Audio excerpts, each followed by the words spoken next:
ये इनका बहुत पुरानी पुड़िया है, जैसे वैद्य जी पुड़िया देते थे ना, तो उनकी बड़ी पुरानी पुड़िया है कि जब हार रहे हो तो जो है आपस में समाज में झगड़ा करा दो, टकराव करा दो। ये इनकी पुरानी पुड़िया है। जैसे जाओ ना पकड़ा देते वैद्य जी के, जाके खा लेना चूरन, है इनकी चूरन की पुड़िया है ये।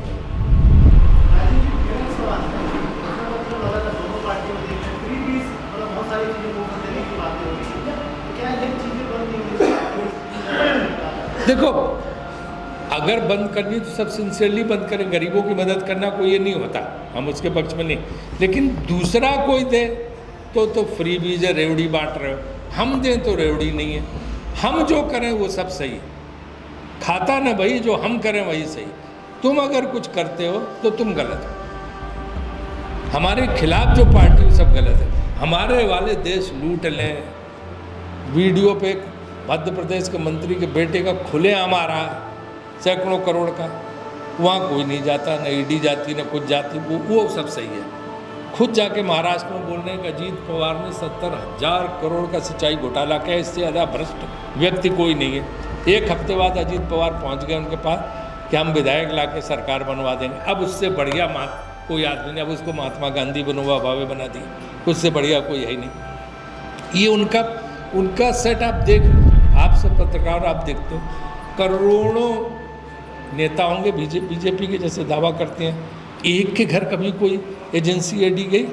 सब साफ है। और बोलिए नेक्स्ट क्वेश्चन। सवाल था, आपने वचन गारंटी वादों पे जो है बहुत सारे प्रश्न में लगाए। अभी जो सभाएं लगातार हो रही है, तो वहाँ पे मोदी जी बोल रहे हैं कि मैं सीधे 3 दिसंबर को सरकार बनाने का न्योता देने आया हूँ।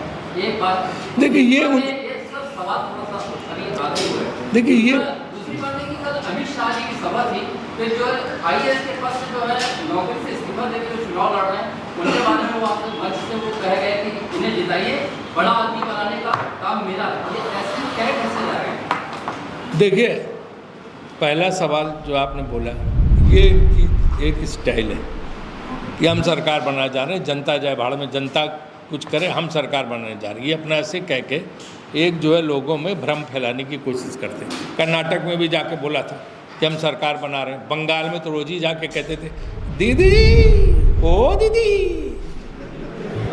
3 मई दीदी गई। क्या हुआ? दीदी गई 3 मई को, दीदी और वोट से चढ़ के आ गई। हिमाचल में भी जाते थे कि हम सरकार बनाएंगे। पिछले चुनाव में भी सब जगह गए तो मध्य प्रदेश, राजस्थान हम सरकार बनाएंगे। क्या हुआ? अभी तेलंगाना में बोल के आए हैं कि हम सरकार बनाएंगे भारी बहुमत से, और वहाँ सीट 2 से तीसरी बीजेपी की नहीं होने वाली है, भाजपा के लोग कहते हैं। तो ये तो इनका स्टाइल है कि बस हम जीत गए, आपको आपकी कोई ज़रूरत नहीं, हमारी सरकार बनाएंगे, और सरकार बनती नहीं, उसके बाद सब दिल्ली में बैठ जाते हैं। तो ये तो इनका, इसलिए उस बात पे जाओ मत कि वो क्या कहते हैं क्या नहीं कहते हैं। उनसे बोलो कि ये जो आपने वचन दिए हैं, ये कोई पत्रकार, तो इसीलिए कभी आपने देखा प्रेस कॉन्फ्रेंस में आते ही नहीं, क्योंकि आप सवाल ना पूछ सको। कभी आपने उनसे पिछले 9.5 साल में आज तक आप लोगों को ये सुविधा मिली, ये अधिकार मिला कि आप उनसे प्रश्न पूछ लो?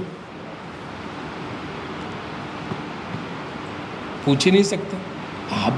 आपको भी डरा कर रखते हैं। तो फिर ऐसे व्यक्ति से आप क्या बाद में पूछोगे कि तुमने ये कहा था ही नहीं? कि उनको जब एक तरफा ही चलना है, ऑल इंडिया रेडियो खबरें एक तरफा आनी है, तो आप जवाब कहाँ से पूछोगे?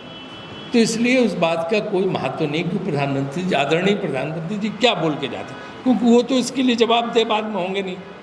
उनके नाम पर उनका फ़ोटो छाप के वोट मांगा जाता है, क्योंकि राज्य में किसी नेता के कद नहीं है कि उसके नाम पे फ़ोटो मांगा जाए, तो हर राज्य में उनका फ़ोटो लगा दिया। राज्य के नेताओं को उन्होंने इतना डाउन कर दिया है कि किसी का इस लायक कद ही नहीं रखा है कि उसके नाम पे वोट मांगा जा सके, उसकी हैसियत ही नहीं रखी है कि उसके नाम पे वोट मांगा जा सके।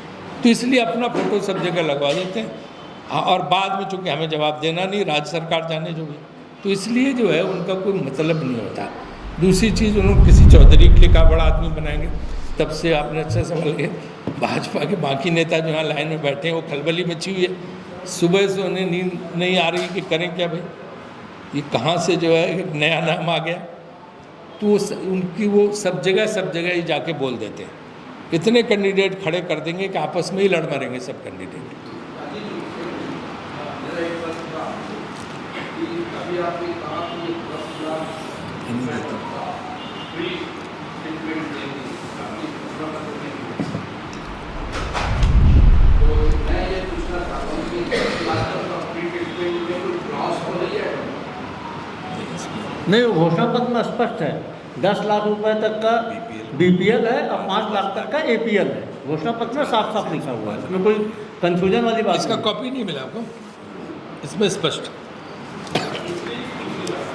कल शाम को भारतीय जनता पार्टी के दक्षिण विधानसभा क्षेत्र के प्रत्याशी पर हमला हुआ है, हमला होने का प्रयास है। तो ये सब बातें कि यहाँ पे ये सब इनकी स्टाइल है। आप दूसरी जगह भी देना, वो मुझे पता है जो आप कहना चाह रहे हो।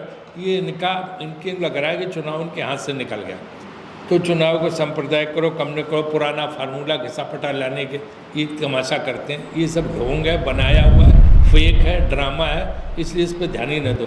और लोकल चीज़ों का आप लोकल लोगों से पूछे शहर का। आपसे ये कह रहा था कि रायपुर या पूरे देश में कम्युनल राइट्स को लेकर के ये इनका बहुत पुरानी पुड़िया है, जैसे वैद्य जी पुड़िया देते थे ना, तो उनकी बड़ी पुरानी पुड़िया है कि जब हार रहे हो तो जो है आपस में समाज में झगड़ा करा दो, टकराव करा दो। ये इनकी पुरानी पुड़िया है। जैसे जाओ ना पकड़ा देते वैद्य जी के जाके खा लेना चूरन है, इनकी चूरन की पुड़िया है ये।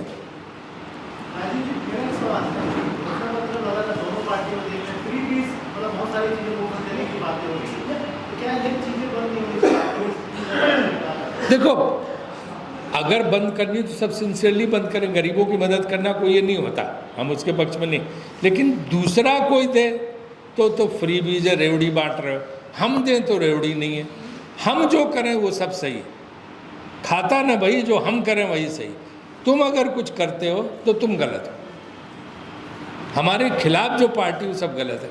हमारे वाले देश लूट लें, वीडियो पे मध्य प्रदेश के मंत्री के बेटे का खुलेआम आ रहा है, सैकड़ों करोड़ का, वहाँ कोई नहीं जाता, न ईडी जाती न कुछ जाती, वो सब सही है।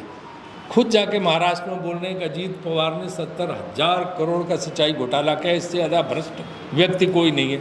एक हफ्ते बाद अजीत पवार पहुँच गए उनके पास कि हम विधायक ला के सरकार बनवा देंगे। अब उससे बढ़िया कोई आदमी नहीं, अब उसको महात्मा गांधी बनोवा भावे बना दिए, उससे बढ़िया कोई है ही नहीं। ये उनका सेट आप देख लो, आप सब पत्रकार आप देखते हो, करोड़ों नेता होंगे बीजेपी के जैसे दावा करते हैं, एक के घर कभी कोई एजेंसी ईडी गई? सब साफ हैं, सब ब्रह्मा जी हैं, सब गांधी हैं, सब विनोबा भावे हैं। किसी एक भी तो, आप तो खुद जानते हैं क्या है वो सब। एक क्या की ये सवाल पूछना चाहिए कि सिर्फ विपक्ष के नेताओं क्या? पश्चिम बंगाल में चुनाव हो तो ममता बनर्जी क्या, पंजाब में चुनाव हो तो जो है चन्नी के यहाँ, और वो मान के यहाँ, राजस्थान में चुनाव हो तो अशोक गहलोत के बेटे के खिलाफ, उनके खिलाफ, आपके छत्तीसगढ़ में लगे हुए हैं पीछे, कर्नाटक में डीके शिव कुमार के खिलाफ, तेलंगाना में भी पहुँचे हुए हैं, तमिलनाडु में हो तो स्टालिन के खिलाफ। भैया आपकी पार्टी में भी तो कुछ होंगे कि सारे एकदम ईमानदार हैं? ये सवाल एक बार पूछो तो उनकी प्रेस कॉन्फ्रेंस में जाके कि आपके यहाँ सब गंगा नहाए हैं, साफ सुथरे हैं।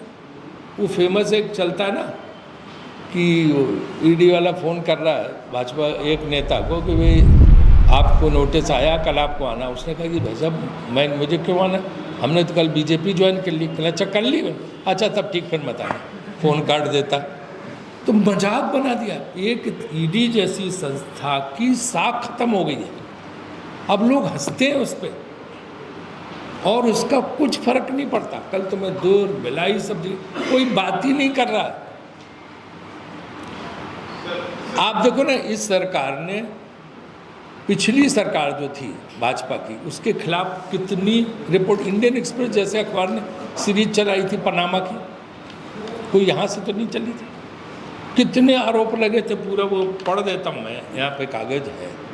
एक की भी नो जांच होनी थी, किसी भी सेंट्रल एजेंसी ने जांच की नहीं। हमारे वालों की जांच नहीं कर सकते, हमारी तो सरकार है। जांच तुम्हारी होगी। पत्रकार कुछ लिख दें, पत्रकार को बंद कर देते हो उठा। यूपी में कितने पत्रकार बंद कर दिए उठा। आप लोग भी नहीं बचे हो, जान लो कि जो ईडी का मजा थोड़ा लेते हो ना आप लोग, हाँ हाँ बढ़ा चढ़ा के खूब लिखते हो, आप भी नहीं सेफ हो। आप करके देखो यूपी में गलत एक रिपोर्ट लिख के देखो।